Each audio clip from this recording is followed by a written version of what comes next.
Good morning, students. Today we are going to start the next chapter from Geography, Unit 2, Climate and Natural Vegetation of India. So, in this chapter, we are going to describe about the factors which control the climate of India and the characteristics of different seasons in India, and also about the rainfall distribution in India and different types of natural vegetation and wildlife in India. So, in the first the introduction part, we drink more water during summer and do not drink the same amount of water during the winter. Yes, so we will drink more water during summer because it was too much of hot, and we do not drink the same amount of water during the winter season because at that time the climate was changed, and we do not need that much of water. So why do we wear cotton or lighter clothes during summer season and heavy woolen clothes during the cold weather season? So why do not we wear woolen clothes in South India?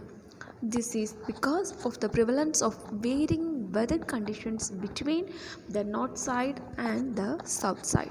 So in the previous chapter, you have learned about the landforms and drainage of our country, that which says about the natural environment. And in this chapter, we are going to learn about the climate, the rainfall distribution, the natural vegetations and wildlife of our country. So first one, the factors which affect the climates. So we can divide this into two, that is latitude and altitude. Latitude means India lies between 8 degree 4 in north and 37 degree 6 in north side latitudes. So the Tropic of Cancer, we can divide the country into two equal parts. That means one is at the south and north. So south means the area located to the south of Tropic of Cancer experience the high temperatures and no severe cold season throughout the year. So the south side of India, that means in Tamil Nadu, Kerala, here we will experience high temperature or hot, but we do not experience severe cold like snowfall and all. We will not experience, right? But in the same time, in the north side, the area of the north will enjoy the subtropical climate. Here the temperature also rises to 40 degrees Celsius, and the freezing point also will happen during the winter season. So in the north side, temperature will also increases to up to the 40 degrees Celsius, and the severe cold or snow season will also happen in the northern side. Next is the altitude. So when the altitude increase, the temperature decreases. So altitude, we can say like the height. So as the height increases, the temperature will decrease. So you can see in mountains like Ooty and all, while we are going up, the temperature will decrease, right? So we will start feeling the cool climate in the above the mountains. So the temperature decreases at the rate of 6.5 degrees Celsius for every 1000 meters of ascent, and this is called as the normal lapse rate.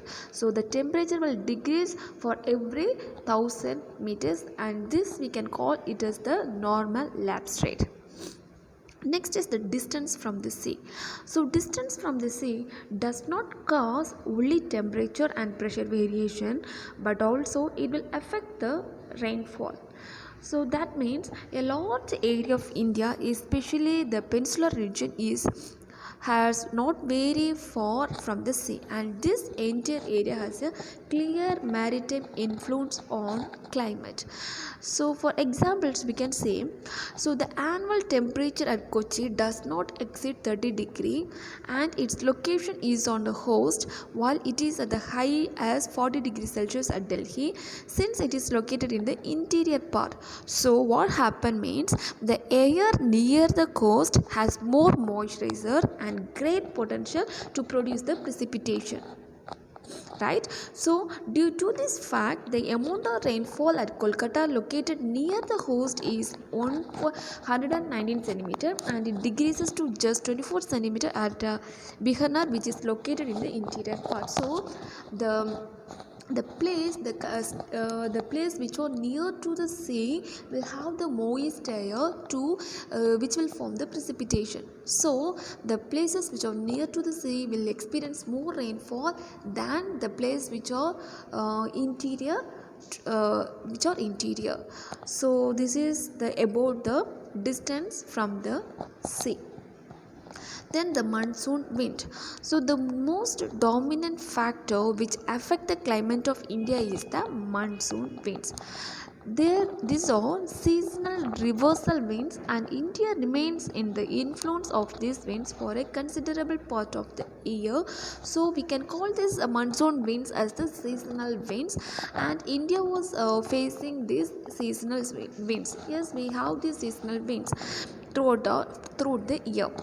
Though the sun's rays are vertical over the central part of India during the mid-June, the summer season will end in India by the end of May. So when the sun rays will fall vertical over the part of the central part of India in the mid of the June, and in the end of the May, the summer season will come to the end. It is because the onset of the southwest monsoon will brings down the temperature of the entire India and causes moderate to heavy rainfall in many parts of the country. So this is because of the southwest monsoon will calm down the temperature, and it will experience the heavy rainfall in that season. Similarly, the climate of southeast India is also influenced by the northeast monsoon. Next is the relief. So relief of India has a great bearing of major elements of India, such as the temperature, atmospheric pressure, direction of winds, and the amount of rainfall. So the major elements of relief comes under the temperature, atmospheric pressure, direction of winds, and the amount of rainfall.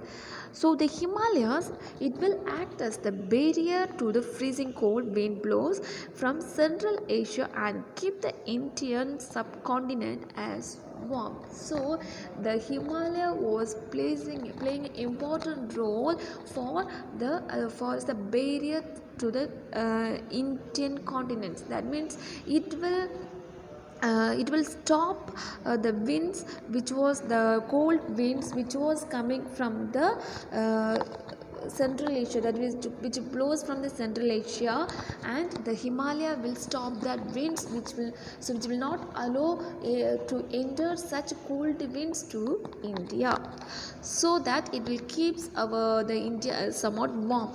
As such as the northern India experienced tropical climate even during the winter season.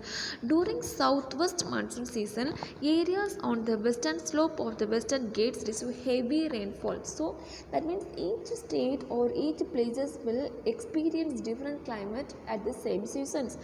So during the southwest monsoon, the western slope of the Western Ghats, the place will receive heavy rainfall. On the same time, Maharashtra, Karnataka, Telangana, Andhra Pradesh and Tamil Nadu will receive the very small amount of rainfall. Okay.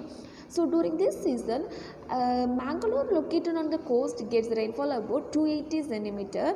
At the same time, Bangalore, located at the leeward side, will receive only 50 centimeter rainfall. That it came to say about the same time, at the same climate, the two different places will experience different climates. One place will experience a heavy rainfall, at the same time the other place will experience a very little rainfall. So the leeward side will experience small rainfall, means the other side, the windward side, will experience the heavy rainfall. So like that, the India will experience different climate changes or different weathers in different in the same time.